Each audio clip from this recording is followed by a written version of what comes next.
پھر دوبارہ آئے ہیں، ہن ملن نہیں آ رہے، ہن چھری لکائی ہوئی ہے. وَفَدَيْنَاهُ بِذِبْحٍ عَظِيمٍ، ابراہیم جاؤ بچے کو ذبح کر دو. چھری لے کر باپ چلا، 1500 کلومیٹر کا سفر. سارے راستے کیا سوچ ہوگی کہ میں چھری چلاواں، اے بکرا تھوڑا میرا چاہیں تے بکرا ذبح ہویا پیا کہ وہ عید پڑھ کے گئے اس. اے بکرا تو نہیں کومنا، پتر کومنا ہے. عمر کتنی ہوگی؟ 92 سال. 92 سال ایک بندے کو مرغی نہیں کوئی جنت، تو پتر کومن دا حکم آ گیا.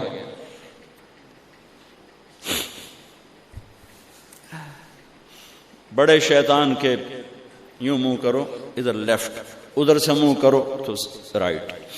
2 پہاڑ آپس میں ملتے تھے، اس میں ایک اونٹ بن جاتی تھی. وہاں باپ بیٹا کھڑے ہوئے، 92-95 سال کی عمر ہے اور آگے معصوم پھول ہے. بچہ تب پرایا بھی ہوئے تو پیارا لگتا ہے. اپنا جگر. انی ارا فی المنام انی اذبحک فانظر ماذا ترى. بیٹا تیرے ذبح کا حکم آ چکا، کیا کہتے؟ تو آگے بیٹا کہتا تسی خواب ویکھیا، میرا کی قصور کہ میں نے خواب دیکھا تجھے ذبح کرتا ہوں.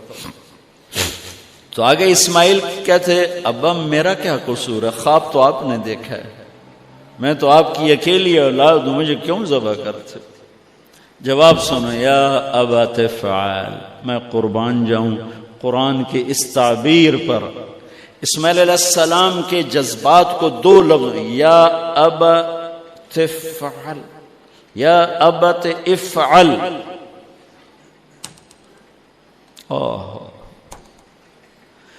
کیا تسلیم و رضا ہے. ترجمہ جو بھی ہے، فرمایا دیر کیوں کر رہے ہو.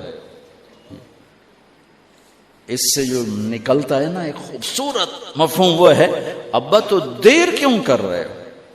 تو حیران ہو گئے، تجھے پتہ ہے میں کیا کہہ رہا ہوں؟ کہاں پتہ ہے.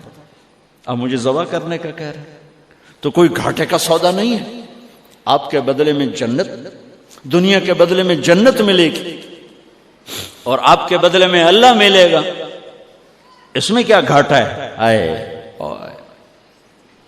خیال پیچھے چلا گیا ماں کی طرف. کہنے لگے ہاں میری ماں نو بڑا دکھ ہوئے.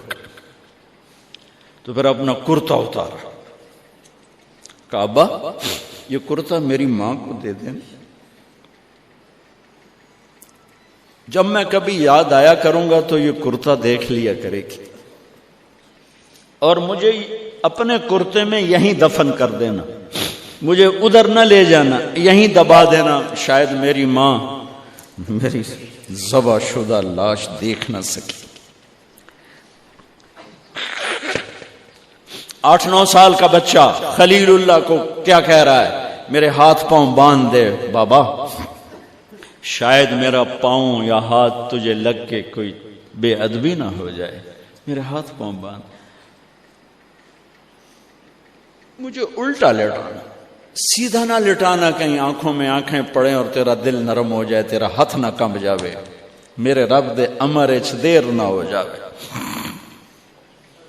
ان کو ماننے والی امت کہے سود کے بغیر گزارا نہیں، جھوٹ کے بغیر گزارا نہیں، ملاوٹ کے بغیر گزارا نہیں، رشوت کے بغیر گزارا.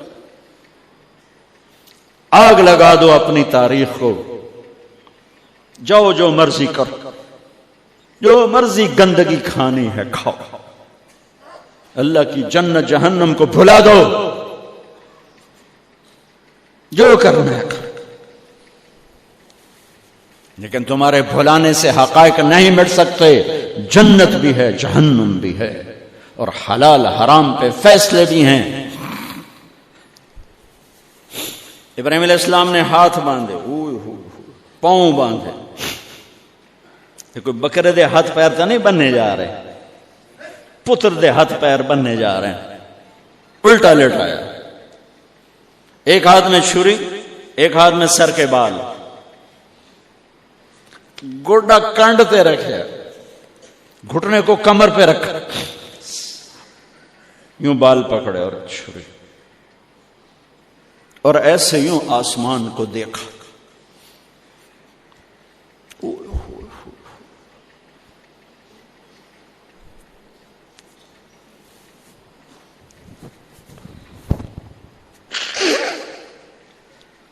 فرمایا یا اللہ تو مجھ سے ناراض ہو گیا؟ یا اللہ تو مجھ سے ناراض ہو گیا کہ اسماعیل کی محبت میرے دل میں تجھ سے زیادہ ہو گئی؟ نہیں نہیں، کبھی نہیں. یا کوئی میرا امتحان ہے؟ یا اللہ میرے دل میں تو ہی تو ہے، لاکھوں اسماعیل تجھ پہ قربان. آسمان کے فرشتے 2 دفعہ روئے ہیں جب سے پیدا ہوئے ہیں. ایک یہ جو واقعہ سنا رہا ہوں، جب ابراہیم کی فریاد 7 آسمانوں میں گونجی تو نہ رونے والے فرشتوں کے بھی چیخیں نکل. اور ایک طائف کی وادی میں جب میرے نبی کو پتھر پڑے اور آپ بے ہوش ہو کے گرے تو آسمان کے فرشتوں کی چیخیں نکل گئی. اب چھری جو چلائی، میرے رب کا امر آ گیا، نہیں کاٹو گی، نہیں کاٹو گی. یہ نہیں کہ یہاں کوئی لوہے کا ٹکڑا آ گیا یا چھری موم بن گئی یا اے ٹوٹا لوہا بنیا. چھری تیز تھی، گوشت نرم تھا. عرش والے نے کہا نہیں، چھری کیسے کاٹے؟ آگ نہ جلائے، اب کیسے جلائے گی؟ مچھلی کے پیٹ میں جا کے موت مت آئے، اب کیسے موت آئے گی؟ دوسری دفعہ، تیسری دفعہ نہیں چلی. اٹھے جا کے پتھر پہ تیز.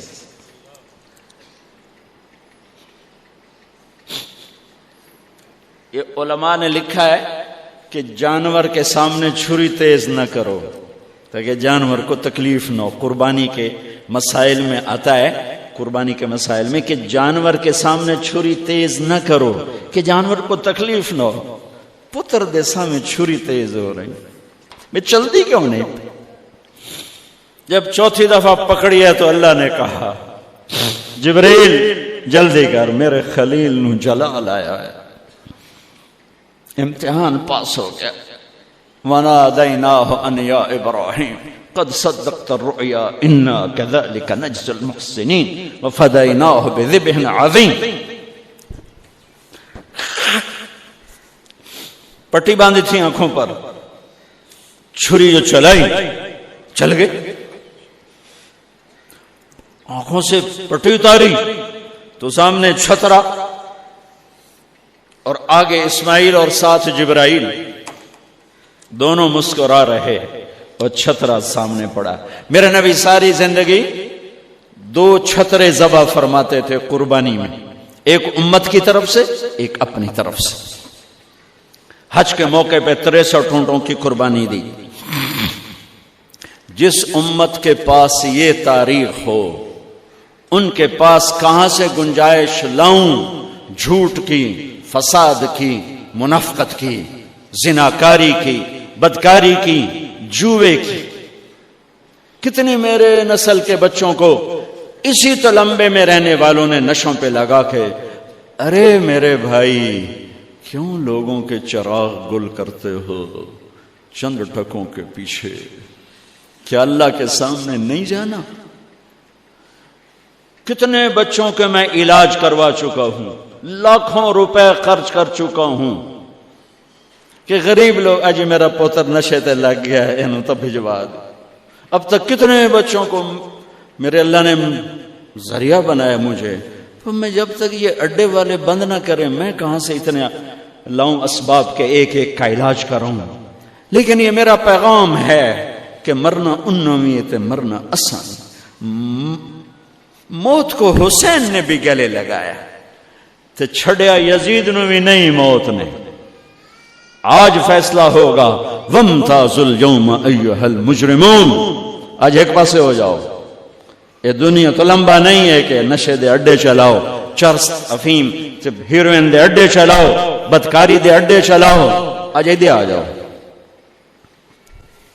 ہاں میں یہ کہا کرتا ہوں، چھری چلی اسماعیل پر، اللہ نے نکال لیا. پھر 2000 سال کے بعد میرے نبی کے باپ کی باری لگ گئی. وہ لمبا قصہ ہے، ٹائم ختم ہے. چھری چلنے لگی میرے نبی کے والد عبداللہ پر، اللہ نے نکال لیا. 100 اونٹ ذبح کروائے اور ان کو نکال لیا. لیکن چھری نے چلنا ضرور تھا.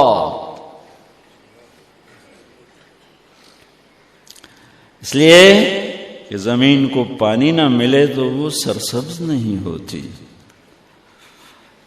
میرے نبی کے گلشن کو پانی کی ضرورت ہے اور تھی اور رہے گی. تو میرے نبی نے اپنی اولاد کا خون پیش کیا، اپنے صحابہ کا خون پیش کیا، اپنا خون پیش کیا. احد کی وادی میں آپ خون و خون ہو گئے، دانت ٹوٹ گئے، چہرہ خون آلود ہو گیا. اسماعیل چھری کے نیچے سے نکال لیے گئے، حضرت عبداللہ چھری کے نیچے سے نکال لیے گئے. جب میرے نبی کے نواسے کی باری آئی تو چھری کو چلنے کا حکم. پھر حسین کی بھی کٹی اور عبداللہ کی بھی کٹی اور علی اکبر کی بھی کٹی اور قاسم کی بھی کٹی اور جعفر کی بھی کٹی، عون کی بھی کٹی، عبداللہ کی بھی کٹی. سارے آل رسول کے نام بتا رہا ہوں جو کربلا میں شہید ہوئے. 17 آل رسول میں سے شہید کیے گئے. باقی تو سارے غلام تھے. 17 میرے نبی کے گلشن کے پھول تھے. ہاں انہیں